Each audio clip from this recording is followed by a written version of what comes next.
Hello students, हम लोग class 9th का चैप्टर 12 कर रहे हैं हेरॉन्स फार्मूला। ठीक, हमने कुछ क्वेश्चंस देख लिए थे, आज कुछ क्वेश्चंस और देख लेते हैं। ठीक, आप लोग अपनी एनसीईआरटी बुक निकाल लें और एक्सरसाइज 12.2 से क्वेश्चन नंबर 7 रीड करें। ठीक है, क्वेश्चन नंबर 7 में आपको बता देता हूँ क्या है। क्वेश्चन में आपको क्या दे रखा है, हम जो है एक्सरसाइज 12.2 से क्वेश्चन नंबर 7 कर रहे हैं। ठीक है, इसमें आपको क्या दे रखा है कि एक काइट है जो कि किस शेप में है, स्क्वायर शेप में है। ठीक है, कुछ इस तरह का शेप है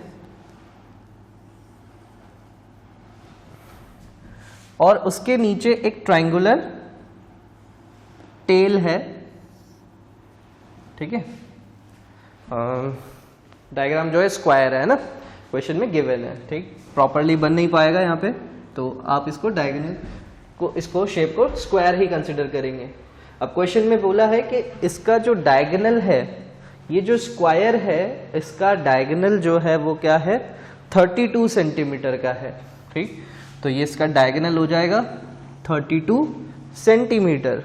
ठीक, और जो दूसरा डायगोनल है वो भी जो है 32 सेंटीमीटर। ठीक है, चलिए मैं यहाँ पर इसकी नेमिंग कर देता हूँ, स्क्वायर को ABC और ये D।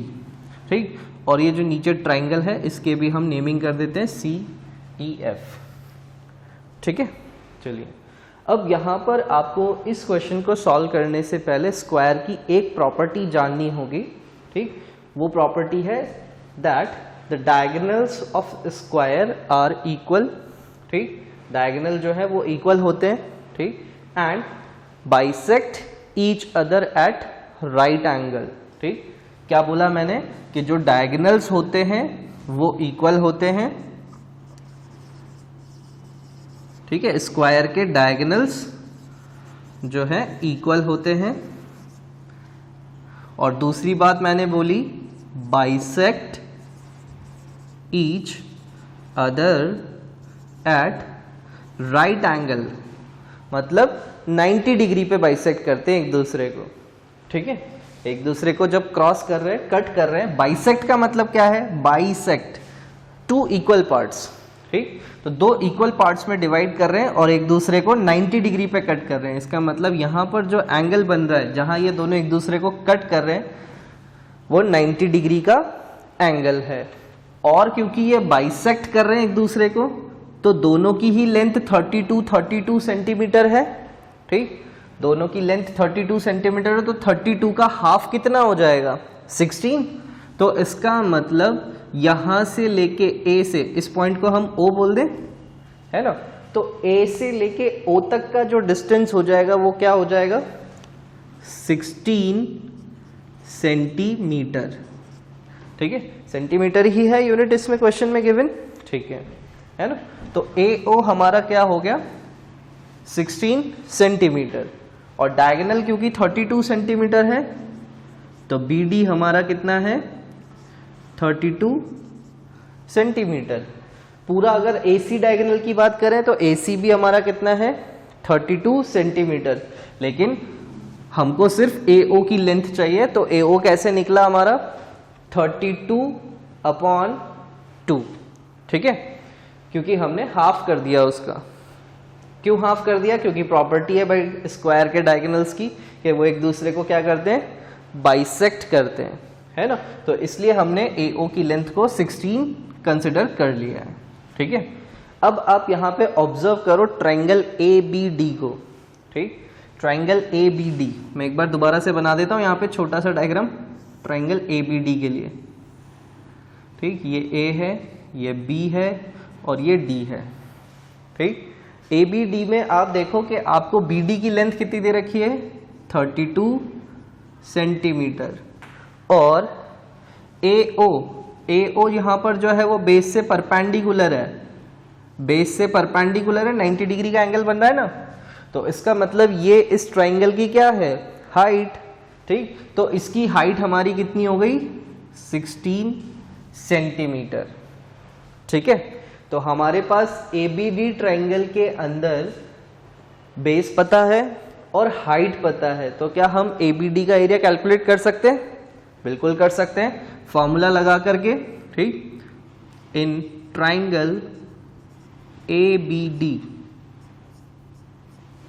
ABD के अंदर अगर हम बात करें तो हमारा जो BD है, BD वो बेस है, ठीक। मैं यहाँ लिख देता हूँ base BD is equals to 32 centimetre and height, इसको हम O बोल दें पॉइंट को, है ना, O ले रखा है वहाँ पे हमने। Height AO is equals to 16 centimetre, ठीक है। ये हाइट हो गई, ये बेस हो गया। So area of triangle ABD क्या हो जाएगा? एरिया ऑफ ट्राइंगल ABD का एरिया हमारा क्या हो गया?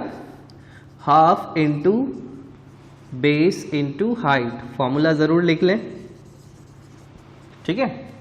तो वैल्यू पुट करते हैं। बेस हमारा कितना है भाई? 32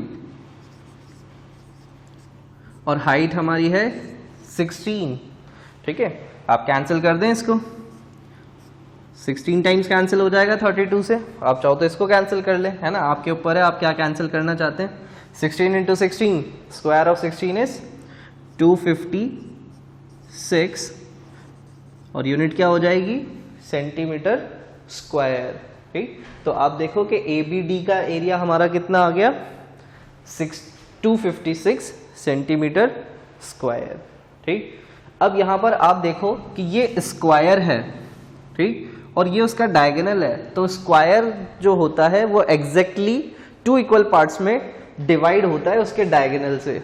तो इसका मतलब जो ट्राइंगल का एरिया ऊपर होगा वही ट्राइंगल का एरिया नीचे भी होगा, सेम एरिया होगा दोनों का, क्योंकि स्क्वायर क्या हो रहा है? डायगोनल की वजह से 2 इक्वल पार्ट्स में डिवाइड हो रहा है, ऊपर और नीचे, ठीक।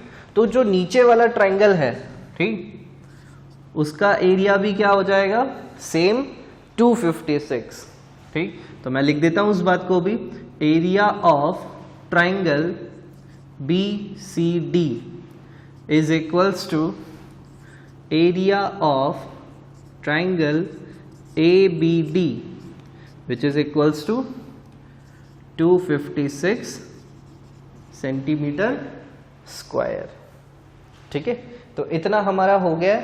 अभी तक हमने यहाँ पर इस पोर्शन का और इस नीचे वाले पोर्शन का एरिया कैलकुलेट कर लिया है, ठीक। अब हमारा टारगेट है ये जो नीचे है पोर्शन ट्राइंगुलर, इसका एरिया कैलकुलेट करना है, ठीक है। तो इसके लिए उन्होंने हमको डायमेंशंस दे रखा है कि जो बेस है वो 8 सेंटीमीटर है, ठीक है, क्वेश्चन में आप पढ़ना।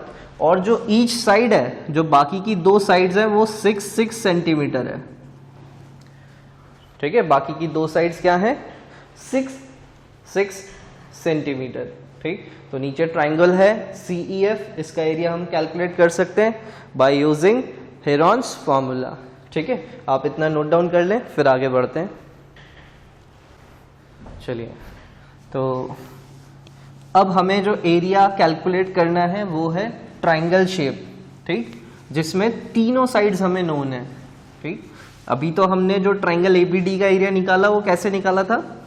Half into base into height से, क्योंकि वहां हमें बेस और हाइट दोनों पता थी, ठीक। बट CEF के लिए हमें बेस और हाइट नहीं पता, तो इसलिए हम क्या करेंगे? यहाँ पर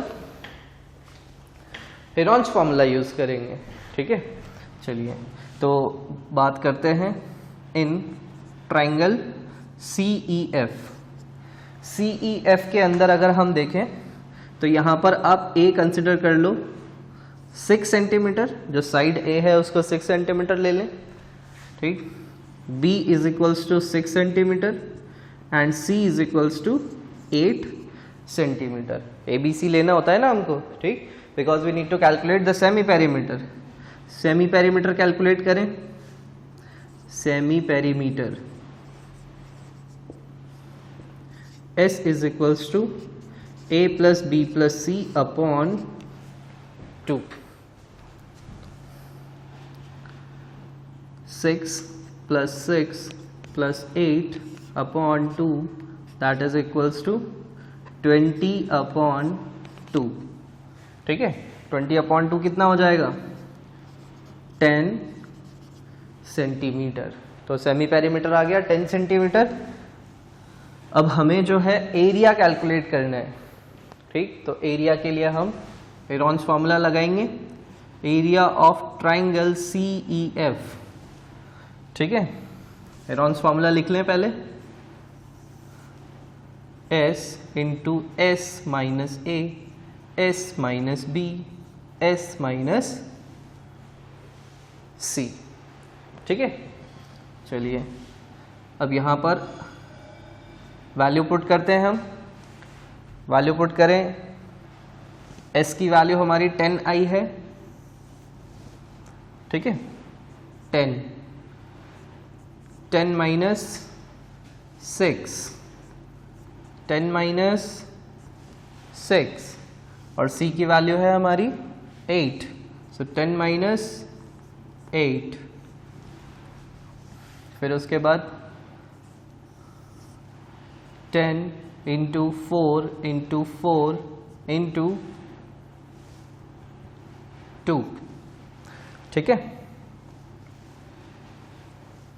चलिए 10 की प्राइम फैक्टराइजेशन कर लें, 2 इंटू 5, ठीक।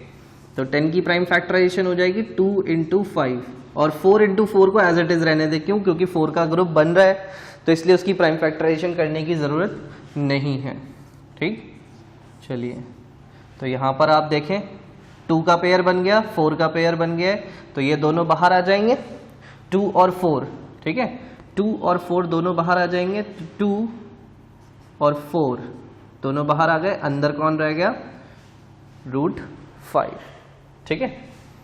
चलिए तो ये हो गया हमारा कितना, 4 2 ज़ा 8, 8√5 सेंटीमीटर स्क्वायर, ठीक है। तो ये हमारा हो गया एरिया ऑफ ट्राइंगल, ठीक। अब जो है हमें यहाँ पर कैलकुलेट क्या करना था, क्वेश्चन में हमको गिवन था we need to calculate how much paper of each shade has been used in it, ठीक। ईच शेड, हर शेड का पेपर कितना यूज हुआ, ठीक। तो आप देखो कि यहाँ पर आपकी बुक में जो है इसको ब्लू शेडेड किया हुआ होगा, ब्लू या ग्रीन जो भी कलर है, और ये भी ब्लू कलर ही शेडेड हो रहा है, ठीक। तो ये दो सेम टाइप का पेपर है और ये डिफरेंट पेपर है, ठीक है। चलिए तो अब हमें क्या करना होगा, हमें जो है ये ब्लू पेपर का एरिया कैलकुलेट करना है। तो हमारा ये एरिया आ चुका है 8√5, ठीक। 8√5, इसको और फर्दर कैलकुलेट कर ले, √5 की भी वैल्यू पुट कर लेते हैं। √5 की वैल्यू होगी हमारी 2.23, ठीक है, 2.23। तो अप्रॉक्सीमेट वैल्यू पुट की हमने, ऐसे और भी आ सकती है ना, और आगे वैल्यू हो सकती है, बट हम 2 डिजिट तक ही कंसिडर कर रहे हैं। तो अगर हम इसको कैलकुलेट करें तो 8 3 ज़ा 24, 8 2 16, 16 प्लस 2 18 और 8 2 16 17, तो ये हो गया 17.84 सेंटीमीटर स्क्वायर, ठीक है। आप चाहो तो इसको फिगर फर्स्ट बोल लो, ये ऊपर वाला पोर्शन फर्स्ट है, ये सेकंड है, और इसको आप थर्ड बोल सकते हैं, ऐसा भी डिफरेंशिएट करके कर सकते हैं, ठीक है। मार्किंग है वो बस हमने फिगर को डिफरेंशिएट करने के लिए किया है, ठीक। तो अगर हम कैलकुलेट करें एरिया ऑफ ब्लू पेपर, ठीक, क्योंकि उन्होंने पूछा है हर शेड का कितना पेपर यूज होगा, क्योंकि काइट जो है वो पेपर की बनी हुई है, ठीक है। चलिए तो एरिया ऑफ ब्लू पेपर लिख लें या ब्लू शेड लिख लें, तो ब्लू पेपर का एरिया कितना हो जाएगा भाई? हमने ट्राइंगल का ABD का एरिया कैलकुलेट किया था 256, तो area of triangle ABD plus area of triangle CEF, ये दोनों ऐड हो जाएंगे तो हमें ब्लू पेपर का एरिया मिल जाएगा, ठीक है। ऐड कर लेते हैं हम दोनों को, 256 प्लस 17.84 और ये हो जाएगा आपके पास 273.84 सेंटीमीटर स्क्वायर, ठीक है। तो ब्लू वाले का तो इतना हो गया फर्स्ट और थर्ड एरिया ऐड करने पर, ठीक। और area of white paper, area of white paper, white paper हमें पता है सिर्फ यहाँ पे लगा हुआ है, वाइट शेड सिर्फ यहाँ पे है, तो इसका एरिया हमने देखा था कितना था, area of BCD is equals to area of triangle BCD, और BCD एरिया हमारा कितना आया था 256 सेंटीमीटर स्क्वायर। ठीक है, तो इसको नोट डाउन कर लें, हमारा सॉल्यूशन कंप्लीट हो गया। चलिए आगे बढ़ते हैं। नेक्स्ट जो है हम क्वेश्चन नंबर 8 लेंगे। ठीक है,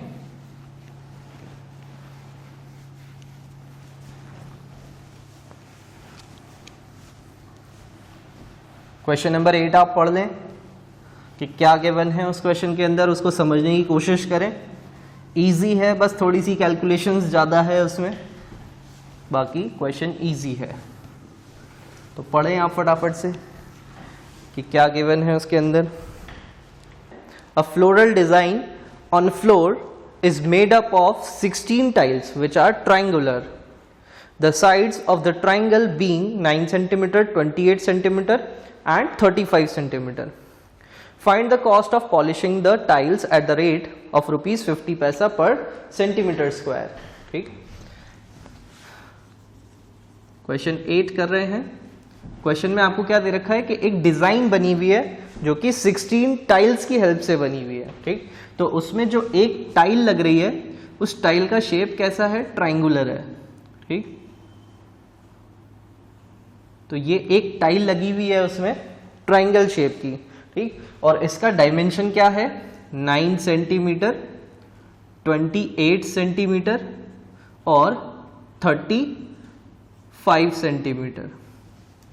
ठीक है, ऐसी शेप की टाइल लगी हुई है और ऐसी पूरी 16 टाइल्स लगी हुई है ना। मैं पूरी डिजाइन नहीं बना रहा हूं बट उसकी एक लीफ कंप्लीट कर देता हूं मैं। ठीक, तो यहां पर इस तरह से सेम दूसरी टाइल भी लगी हुई है। ठीक, और इसके डायमेंशंस भी वही है 9 सेंटीमीटर, 28 सेंटीमीटर और 35 सेंटीमीटर। तो ये मैंने सिर्फ एक लीफ बनाई है उसकी पूरी डिजाइन की। ऐसे वहां पर 8 लीव्स हैं और टोटल 16 टाइल्स है क्योंकि एक लीफ में 2 हैं। ठीक, तो 8 लीव्स में कितनी हो जाएंगी 16। चलिए हमें अब क्या करना है, यहाँ पे एरिया कैलकुलेट करना है। ठीक, क्योंकि हमें तो फाइनली जो पता लगाना है कॉस्ट ऑफ पॉलिशिंग, और पॉलिश कहाँ होती है, सरफेस पे, एरिया पे। ठीक, क्योंकि पॉलिश एरिया पे होती है इसलिए हम एरिया कैलकुलेट करेंगे यहाँ पर। ठीक, तो हम एरिया कैलकुलेट करें यहाँ पे इसका, तो यहाँ पे ए जो है, ए कितना हो जाएगा आपका, A is equals to 28 centimetre, B is equals to 9 centimetre and C is equals to 35 centimetre. ठीक, ए बी सी हमने ले लिया। ठीक, कैलकुलेट करते हैं। Semi perimeter, S is equals to A plus B plus C upon 2। ठीक है, तो a की वैल्यू 28 प्लस 9 प्लस 35 अपॉन 2। ऐड करें इसको तो ये हो जाएगा हमारे पास 72 अपॉन 2। ठीक, which is equals to 36 centimetre. ठीक है, सेमी पेरीमीटर आ गया। अब हमें एरिया कैलकुलेट करना है एक टाइल का, एक ट्राइंगल का। ठीक, तो मैं यहाँ पे लिख देता हूँ एरिया ऑफ ट्राइंगल। ठीक, फॉर्मूला लिख रहे हैं अभी हम सबसे पहले, तो फॉर्मूला क्या होगा, S into S minus A, S minus B, S minus C. Value substitute करते हैं, वैल्यू सब्स्टिट्यूट करेंगे तो s की जगह पे क्या आएगा 36। ठीक है, ब्रैकेट लगाते हैं और 36 माइनस 28, 36 माइनस 9 और 36 माइनस 35 ठीक, आपका ऐसे स्क्वायर ब्रैकेट छोटा पड़ जाए तो आप उसको एक्सटेंड करेंगे हमेशा, पूरे कंप्लीट नंबर के ऊपर होना चाहिए, ठीक है। फिर उसके बाद आप देखें 36 एज इट इज, ठीक है, और 28 जो है 36 माइनस 28 करेंगे तो क्या आएगा 8, ठीक है, और 36 माइनस 9 करेंगे तो 27, और 36 माइनस 35 1 ओनली, ठीक है। स्क्वायर ब्रैकेट नहीं लगाए, मतलब भूले नहीं इसको लगाना लगाना है ना, मैंने उल्टा बोल दिया, ठीक है। चलिए फैक्टराइज कर लेते हैं इसको, 36 8 27 फैक्टर्स करें इनके, है ना। तो अगर हम इसके फैक्टर करते हैं 36 के, तो आप देखो 9 इंटू 4, मैंने 9 इंटू 4 क्यों किया अभी आगे समझ में आ जाएगा। और 8 के हम क्या कर सकते हैं 4 इंटू 2, ठीक, और 27 का क्या हो जाएगा 9 इंटू 3, ठीक, और 1 को तो कोई ज़रूरत ही नहीं है अब लिखने की, है ना। चलिए देखिए, आई होप आपको समझ में आ गया होगा कि मैंने 9 और 4 ही क्यों किया था इसका 36 का, जबकि दोनों ही प्राइम फैक्टर नहीं है, बट यहाँ आगे पेयर बन पा रहा था इनका, इसलिए मैंने 9 4 में उसको स्प्लिट कर लिया है, ठीक है। चलिए तो अब आप देखें यहाँ पर 9 बाहर आ जाएगा, 4 बाहर आ जाएगा, ठीक है। तो 9 इंटू 4 बाहर आ गए, स्क्वायर रूट के अंदर कौन रह जाएगा 2 and 3, 2 into 3 that is equals to 36 root 6 centimetre square, ठीक है। तो एक टाइल का हमारे पास एरिया आ गया 36 रूट 6 सेंटीमीटर स्क्वायर, ठीक। मैं यहाँ पे लिख देता हूँ, area of 1 tile is equals to 36 root 6 centimetre square, ठीक। स्टेटमेंट्स लिखे हमेशा, है ना। अब क्वेश्चन में उन्होंने हमको बोला था ऐसी 16 टाइल्स हैं, ठीक, तो 16 टाइल्स का एरिया क्या हो जाएगा, एरिया ऑफ 16 टाइल्स, भाई एक का ये है तो 16 का कैसे कैलकुलेट होगा, इंटू 16 कर देंगे, 16 इंटू 36 रूट 6 सेंटीमीटर स्क्वायर, ठीक। और इसको आप कैलकुलेट करेंगे 16 इंटू 36 को, तो ये आएगा आपके पास 576 रूट 6 सेंटीमीटर स्क्वायर, ठीक है। तो 16 टाइल्स का एरिया आ गया। अब क्वेश्चन में आगे हमको वो बोल रहे हैं find the cost of polishing the tiles at the rate of 50 पैसे पर सेंटीमीटर स्क्वायर। हमें क्या करना है, ये जो 16 टाइल्स हैं इनको पॉलिश करना है, ठीक। तो आपको अगर सपोज मैं बोलूँ ये बोर्ड पॉलिश करना है, तो बोर्ड पॉलिश करने के लिए आप क्या करोगे, इस जगह पे पॉलिश करेंगे, यानी कि आप क्या कर रहे हैं, इसका एरिया पॉलिश कर रहे हैं, ठीक। तो इसी तरह से आपको टाइल को पॉलिश करना है, तो आप क्या पॉलिश करेंगे, टाइल का एरिया, है ना। तो इसीलिए हमने एरिया कैलकुलेट किया, ठीक। अब जो रेट ऑफ पॉलिशिंग है, रेट ऑफ पॉलिशिंग टाइल्स, ये आपको कितनी दे रखी है 50 पैसे पर सेंटीमीटर स्क्वायर, ठीक, 50 पैसे पर सेंटीमीटर स्क्वायर। इसको मैं चाहूँ तो रुपीस में लिख लें, रुपीस 0.5 पर सेंटीमीटर स्क्वायर, यानी कि 1 सेंटीमीटर स्क्वायर एरिया को पॉलिश करने के लिए कितने रुपए लगेंगे 0.5, ठीक। आधा रुपया, हाफ रुपी, 0.5, 50 पैसे का मतलब क्या होता है हाफ रुपी, है ना। तो आप कैलकुलेशन में हाफ भी कर सकते हैं, अभी बताता हूं मैं आपको, ठीक। तो अब इतना एरिया पॉलिश करने के लिए कितना कॉस्ट लगेगा, सो देख लेते हैं, कॉस्ट ऑफ पॉलिशिंग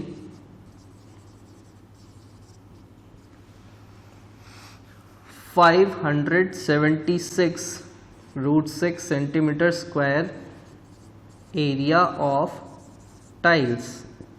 अब इतना एरिया पॉलिश करना है टाइल्स का, तो कितनी कॉस्ट लगेगी, ठीक। तो ये हो जाएगा इक्वल टू 576 रूट 6 इंटू 0.5, ठीक। अब आपको हो सकता है डेसिमल को मल्टीप्लाई करने में दिक्कत आए, है ना, तो इसके लिए एक आसान तरीका हो सकता है ये कि आप चाहो तो 0.5 ना लिख करके आप क्या लिख दो इसको 1/2। 0.5 का मतलब 1/2, हाफ ओनली, है ना, तो आप इससे इजीली कैलकुलेट कर पाओगे। तो आपका एरिया भाई 576 को आप 2 से डिवाइड करें तो व्हाट यू विल गेट 288√6, और ये क्या चीज़ आई है, कॉस्ट है, तो ये हो जाएगा हमारा रुपीज़, ठीक। लेकिन रुपीज़ रूट में नहीं होते हैं, तो इसलिए आप यहाँ पे रूट की वैल्यू पुट करोगे, ठीक है। यहाँ पे आप जो रूट की वैल्यू लेने वाले हैं वो क्या है, √6 की वैल्यू हम कंसिडर कर रहे हैं 2.45, ठीक है। तो इसको आप जब मल्टीप्लाई करेंगे तो यू विल गेट ₹705.60, ठीक। So this is the total cost of polishing 16 tiles, ठीक है। इसको नोट डाउन कर लें।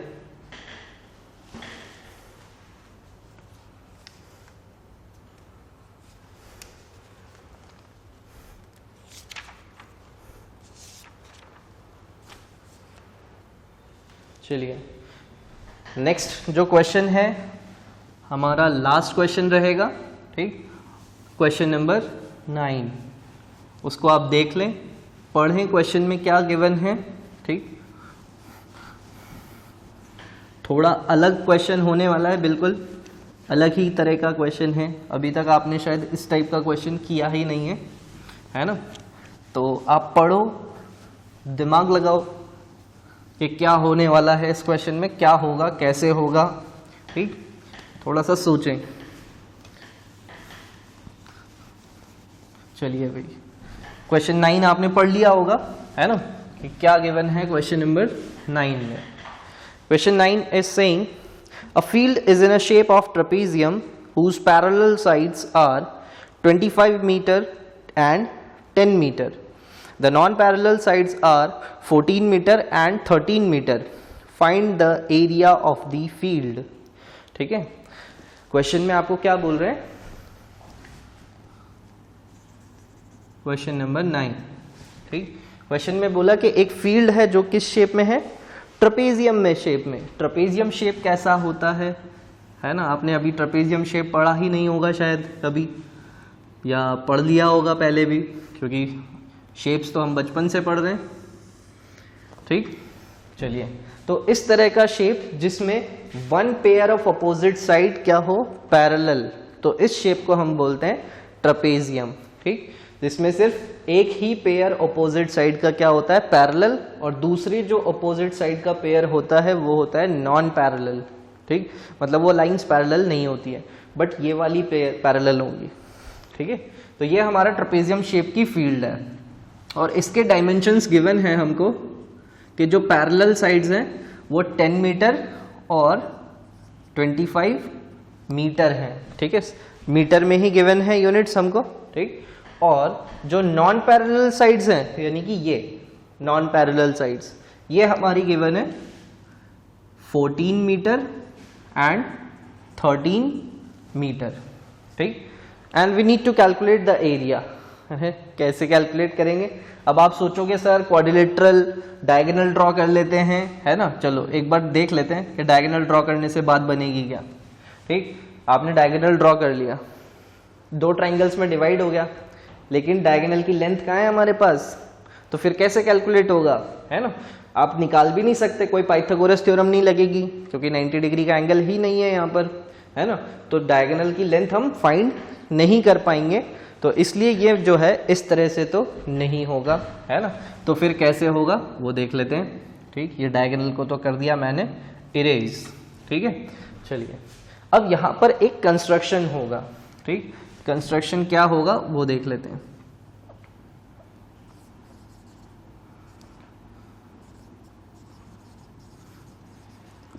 छोटा सा कंस्ट्रक्शन करना होगा जो कि हमारी हेल्प करेगा, ठीक। पहले मैं इसको नेमिंग कर दूं, A B C D, ठीक है। ये ABCD ट्रेपेजियम है, ठीक। चलिए, draw AE parallel to DC from point A। वैसे ये फ्रॉम पॉइंट A लिखने की जरूरत नहीं थी मुझे, क्योंकि मैंने यहाँ पर AE लिख लिया, ठीक है। तो अब यहाँ पर क्या करना है, हमें एक लाइन पैरेलल बनानी है AE, जो कि क्या होगी, पैरेलल टू DC। आप कहीं से भी बना सकते हो, है ना। आप चाहो तो इधर से बना लो, आप चाहो तो इधर से बना लो, है ना। अभी हम इधर से ड्रॉ कर रहे हैं और CD, ये जो DC वाली लाइन है, इसके पैरेलल बनाएंगे। तो हम ड्रॉ कर लेते हैं, ठीक है। और ये कंस्ट्रक्शन है, तो मैं इसको थोड़ा सा डैश्ड लाइन से डिनोट कर देता हूँ, ताकि दिखाई दे कि ये हमने कंस्ट्रक्ट किया है, ठीक। और इस पॉइंट को मैं मार्क कर लेता हूँ E, ठीक है। अंदर की साइड पे लिख देते हैं E, ओके। तो हमने एक लाइन बना ली जो कि क्या है, पैरेलल है CD के।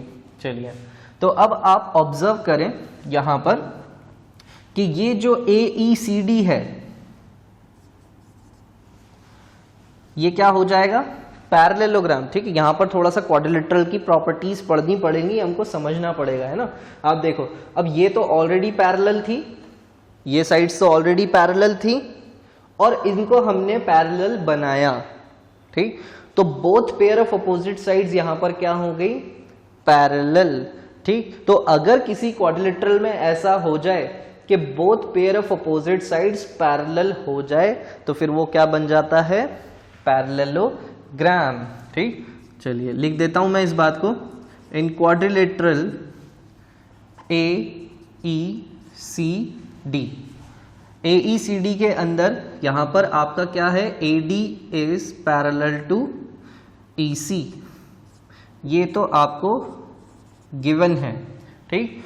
और AE पैरेलल, ये जो साइन है ये पैरेलल का साइन है ना, ये पैरेलल का साइन है। AE पैरेलल CD, ये हमने कंस्ट्रक्ट किया बाय कंस्ट्रक्शन, ठीक है। शॉर्ट में लिखा है मैंने बाय कंस्ट्रक्शन, ठीक। तो यहां पर क्या बन जाएगा, देयरफॉर AECD इज पैरेललोग्राम।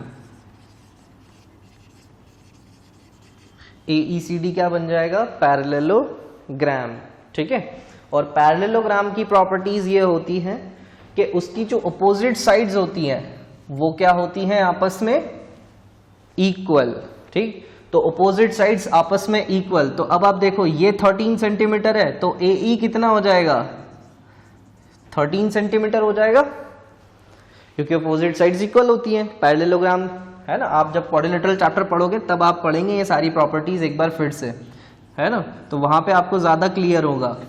अभी बस आप याद कर लें और सुन लें कि प्रॉपर्टीज क्या क्या होती हैं, है ना। तो अपोजिट साइड्स क्या होती हैं, इक्वल। अब ये 10 सेंटीमीटर है AD, तो इसका मतलब EC भी जो है वो कितना होगा, 10 सेंटीमीटर। तो मैं EC को भी 10 सेंटीमीटर ले लें, सॉरी 10 मीटर, मैं सेंटीमीटर बोल रहा हूं, है ना। तो अब आप देखो यहां पर कि ये B से लेके C तक पूरा 25 सेंटीमीटर था, और C से लेके E तक का 10 मीटर है। तो ये जो बचा हुआ डिस्टेंस होगा BE, ये कितना हो जाएगा, क्या आप कैलकुलेट कर सकते हो, आसानी से कर पाएंगे क्या, ठीक है।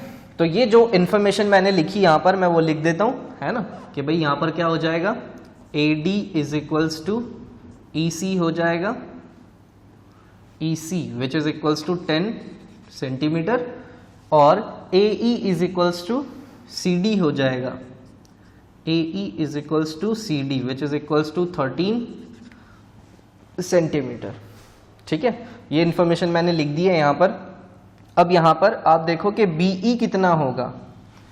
BE को अगर हम देखें तो BE कैसे कैलकुलेट होगा हमारा, BC माइनस EC। इस पूरी लेंथ में से, BC में से इस लेंथ को हटा दें तो ये बची हुई लेंथ आ जाएगी हमारे पास, है ना। चलिए भाई, इस पूरी लेंथ में से ये वाली लेंथ हटा दें तो ये बची हुई लेंथ हो जाएगी, ठीक। तो 25 माइनस 10, तो BE की लेंथ कितनी हो गई 15 मीटर। ठीक, देखो मैंने यहाँ सेंटीमीटर लिख दिया, ये मीटर है, सारे डायमेंशंस मीटर में है। ठीक है, तो BE की लेंथ हमारी कितनी हो गई 15 मीटर, यहाँ पर भी मैंने सेंटीमीटर लिख दिया है। ठीक है, चलिए तो 15 मीटर हो गया। ओके, तो ये लेंथ हमें पता चल गई 15 मीटर। अब आप ऑब्जर्व करो ट्राइंगल ABE को, ट्राइंगल ABE के अंदर हमारी तीनों साइड्स नोन हो गई, हमको तीनों साइड्स पता चल गई, AB, BE और AE। तो अब हम इसका एरिया कैलकुलेट कर सकते हैं। ठीक, थोड़ा घुमा हुआ क्वेश्चन है, ठीक, समझने की कोशिश करिएगा। In triangle ABE, triangle ABE के अंदर अगर हम देखें तो हमें क्या पता चल रहा है, that A is equals to 14 metre, ठीक, B is equals to 15 metre और C is equals to 13 metre. हो रहा है, तीन साइड्स हैं, ट्राइंगल की बात कर रहे हैं हम। ठीक है, तो उसमें हमने साइड्स को ABC ले लिया। ठीक है, चलिए तो सेमी पेरीमीटर कैलकुलेट करें। ठीक, अभी धीरे धीरे समझ में आने लगेगा सॉल्यूशन कि हम सही डायरेक्शन में जा रहे हैं या नहीं। ओके, तो सेमी पेरीमीटर S से डिनोट होता है, S is equals to A plus B plus C upon 2। तो ये हो जाएगा 14 प्लस 15 प्लस 13 अपॉन 2, ठीक, which is equals to 42 upon 2, that is 21 metre. ठीक है, तो सेमी पेरीमीटर हमारा आ गया 21 मीटर। इतना नोट डाउन कर लें, फिर आगे बढ़ते हैं। चलिए नोट डाउन कर लिया होगा, है ना। मैं पूरा इरेज कर देता हूँ यहाँ से, बस फिगर रहेगा हमारा और बाकी सारी इन्फॉर्मेशन आपने नोट डाउन कर ही ली है, तो याद रखना, है ना। चलिए हमें अब जो कैलकुलेट करना है, एरिया कैलकुलेट करना है। 21 मीटर हमारा S आया है सेमी पेरीमीटर। ठीक है,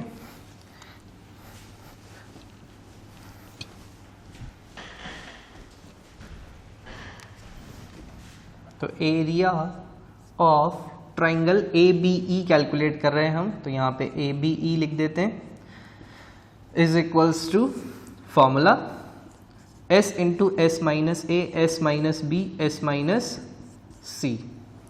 ठीक है, तो यहाँ पर वैल्यू पुट कर देता हूँ मैं। S की वैल्यू हमारी 21 आई थी, 21 इंटू 21 माइनस 14 लिया था हमने A को, और B 15, 21 माइनस 15, और ये हो जाएगा 21 माइनस 13। ठीक है, सबट्रैक्ट करते हैं। 21 इंटू, पहले स्क्वायर रूट का साइन लगा दें, 21 माइनस 14 7, यहाँ पर 6 और ये 8। ठीक है, 21 माइनस 13 8। चलिए फैक्टराइज करते हैं भाई इसके।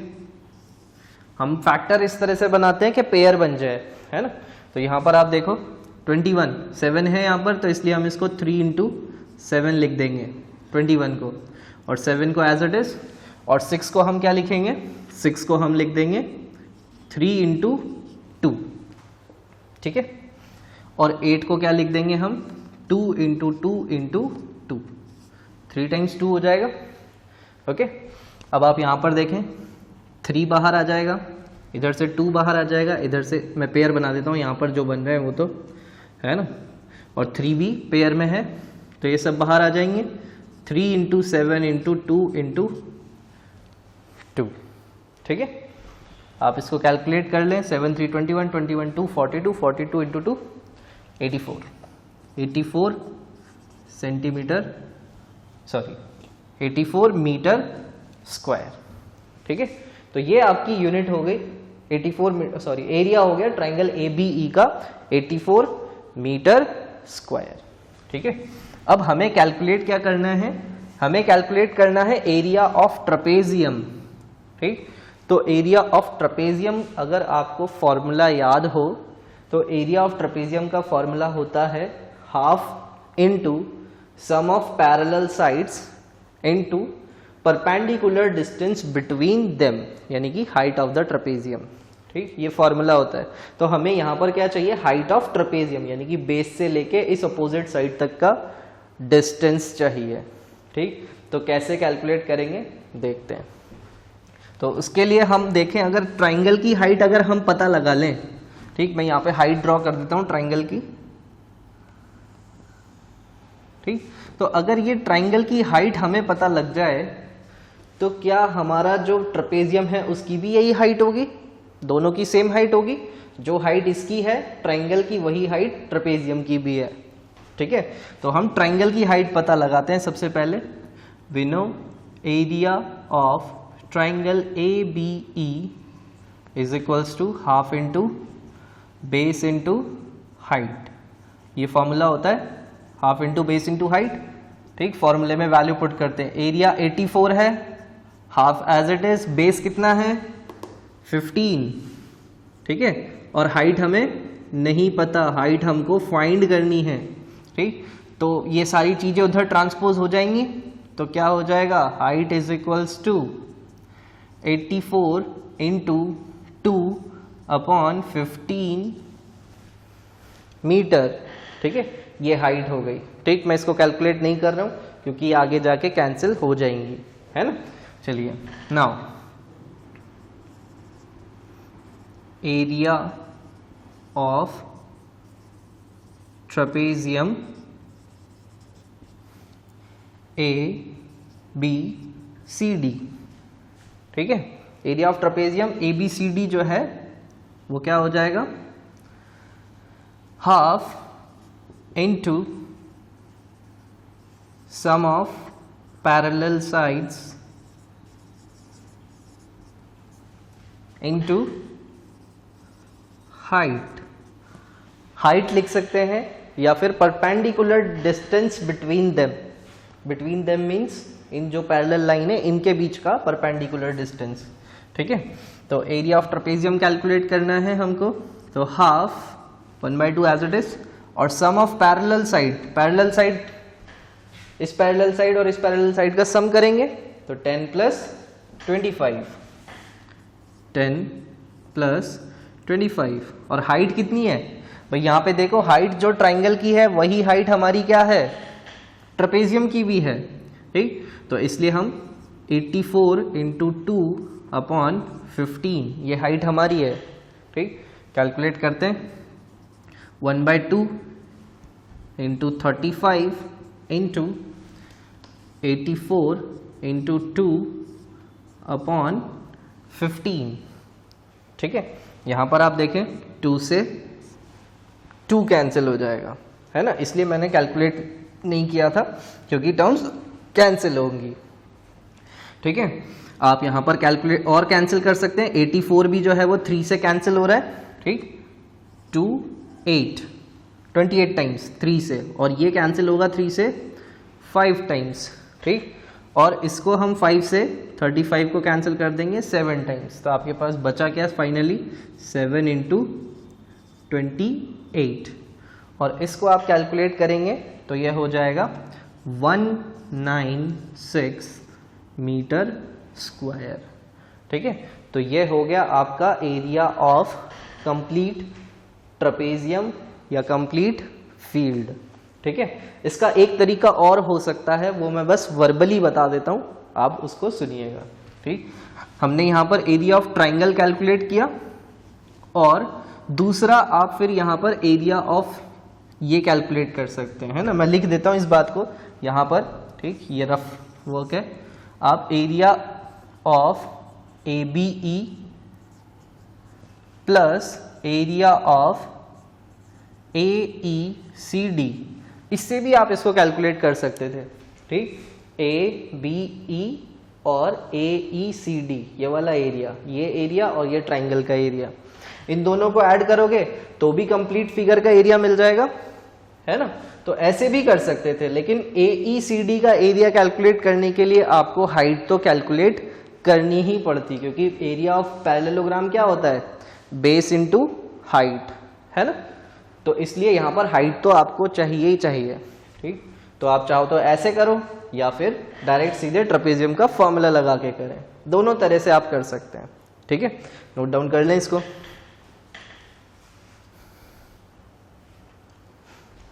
चलिए, तो यहाँ पर जो है हमारी एक्सरसाइज कंप्लीट हो गई है। अब जो बचे हुए रिमेनिंग क्वेश्चंस है वो आप ट्राई करिएगा, ठीक है। So bye bye everyone, take care of yourself.